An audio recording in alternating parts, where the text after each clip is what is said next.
জাহান্নাম এটি কেবল একটি শব্দ নয়, এটি সেই স্থান যেখানে আগুন নিঃশেষ করে না, যেখানে কান্না থামে না, আর আফসোসের কোনো সীমা নেই। আজ আমরা জানব জাহান্নাম কতটা ভয়ঙ্কর এবং কিভাবে আমরা এই ভয়াবহ পরিণতি থেকে রক্ষা পেতে পারি। জাহান্নামের আগুন দুনিয়ার আগুনের চেয়ে ৭০ গুণ বেশি তীব্র। এই আগুন শুধু চামড়া নয়, হাড় পর্যন্ত জ্বালিয়ে দেবে। আগুনে পুড়তে পুড়তে মানুষ বলবে, হে আমার রব, আমাকে আবার দুনিয়ায় পাঠাও। কিন্তু তখন বলা হবে, সময় তো শেষ হয়ে গেছে। জাহান্নামে কেউ মরবে না, আবার বাঁচবেও না।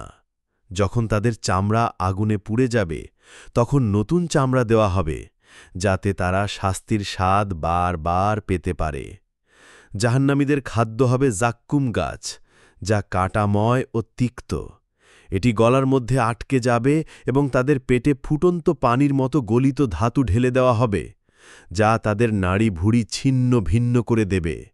তাদের গলায় লোহার বেড়ি ও শিকল পরানো হবে। এটি অন্ধকারাচ্ছন্ন এবং এর দরজাগুলো বন্ধ থাকবে। জাহান্নামীদের নসিক যন্ত্রণা শারীরিক যন্ত্রণার চেয়েও ভয়াবহ হবে। তারা একে অপরের সাথে ঝগড়া করবে এবং নিজেদের কৃতকর্মের জন্যে আফসোস করবে। জাহান্নাম এত গভীর যে একটি পাথর ওপর থেকে ফেললে ৭০ বছর পর নিচে পৌঁছাবে।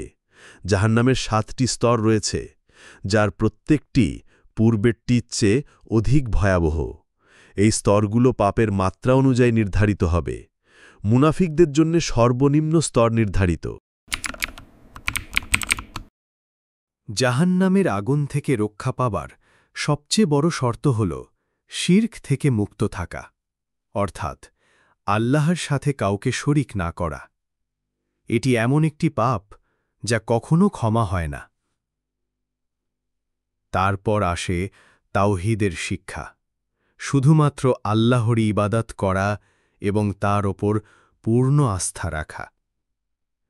৫ ওয়াক্ত নামাজ যথাসময়ে আদায় করা, সামর্থ্য অনুযায়ী জাকাত ও সাদাকা দান করা, রমজানের রোজা পালন করা, যা আমাদের আত্মাকে পরিশুদ্ধ করে এবং ঈমান বাড়ায়। যখন সামর্থ্য হয়, হজ ও উমরা পালন করা। কোরআন ও রসূল সাল্লাল্লাহু আলাইহি ওয়াসাল্লামের সুন্নাহ অনুযায়ী জীবন পরিচালনা করা, যা আমাদের পথ দেখায় সত্য ও ন্যায়ের দিকে। পাপ করলে আন্তরিক তাওবা ও ইস্তেগফার করা, সৎকর্ম করা, মানুষের উপকারে এগিয়ে আসা, প্রতিবেশীর অধিকার রক্ষা করা, মিথ্যা বলা, গীবত, অপবাদ থেকে দূরে থাকা এবং লজ্জাস্থানকে অশ্লীলতা থেকে রক্ষা করা। সবশেষে আল্লাহর শাস্তির ভয় এবং তার অসীম রহমতের উপর পূর্ণ আশা রাখা। প্রিয় ভাই ও বোনেরা, জাহান্নামের ভয়াবহতা আমাদের জন্য একটি সতর্কবার্তা। আসুন আমরা এই দুনিয়ার ক্ষণস্থায়ী জীবনকে পরকালের পাথেয় হিসেবে ব্যবহার করি। প্রতিদিনের প্রতিটি কাজে আল্লাহর সন্তুষ্টির দিকে লক্ষ্য রাখি, তাওবা করি, ইস্তেগফার করি এবং সৎকর্মে নিজেদের নিয়োজিত রাখি।